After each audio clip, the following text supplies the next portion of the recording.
the statement of cash flows is brand new to you this year.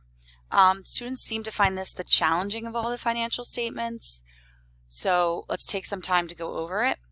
Basically, the purpose of it is to track where the money is going in and out of the company. Okay, it doesn't have anything to do with how well your company is doing, if your company is profitable. It's really just following money and seeing money that you're putting out and money that you're receiving. Okay, so there are 3 sections to the statement of cash flows. We have operating activities, investing activities, and cash flows from financing activities. So down here we have a summary of all the transactions that went on that were all cash based. So this is the information that we will use to create the statement of cash flows. So we're going to put the date in. The statement of cash flows is for a specific period of time. It is not a snapshot in time like the balance sheet.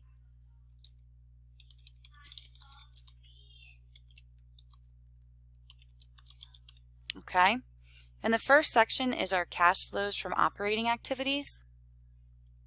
So this is going to be cash received from customers. So if we go down here, we see that that's $251,000. So this is anything where you were customers are giving you cash for a purchase, or if they're paying off a debt to you, that's going to go into your cash receipts. Oh, I need another 0.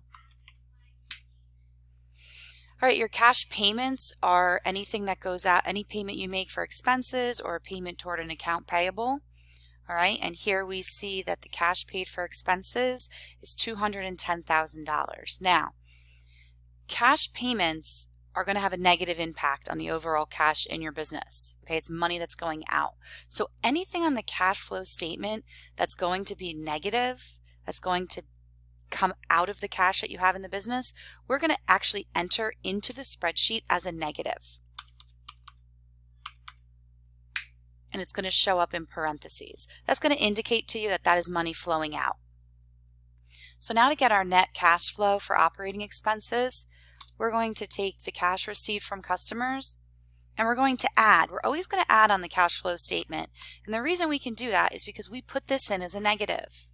So it's going to be that $251,000 plus a negative $210,000, and we know that that means it's going to back it out.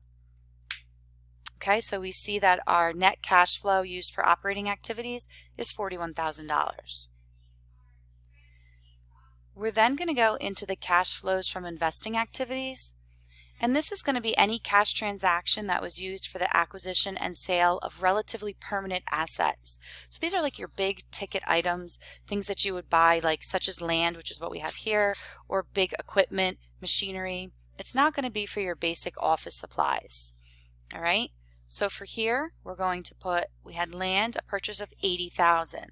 Again, this is cash going out, so we're going to enter it as a negative.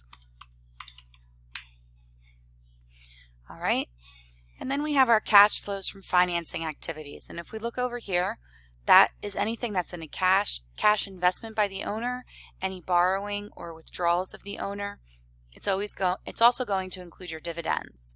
So if we look down here, we see that the cash invested received for issuing capital stock is $50,000, so that is a positive, but we are paying out our dividends.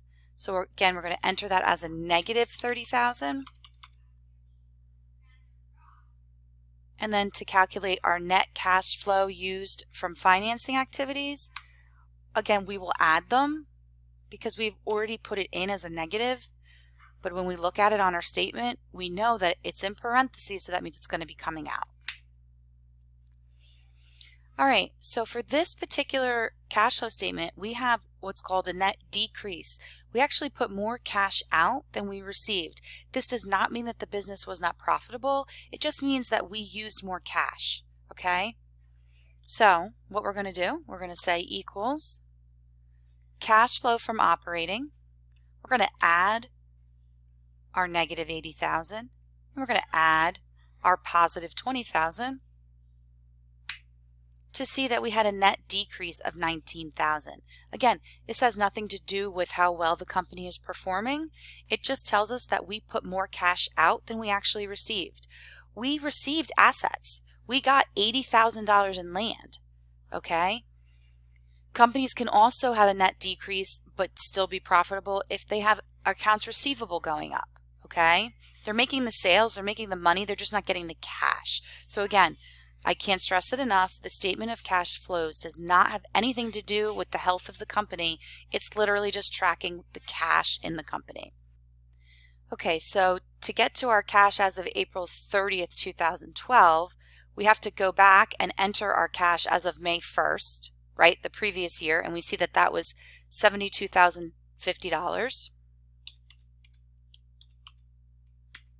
Okay, and so to get to the cash as of April 30th, you're simply going to take the net decrease in cash this year and add the cash from last year. And we get a total this year of $53,050. That is our cash as of April 30th, 2012. Now, you know, if your cash flow statement is correct, if that number that we just got ties back into the number on the balance sheet, and I actually deleted out the balance sheet so you can't see it, so I'm going to hold this up, and you can see the balance sheet there, and you can see that the cash, I know it's kind of hard to say, but that the cash is the same. It's $53,050. That's how you know if your cash, your statement of cash flows is correct.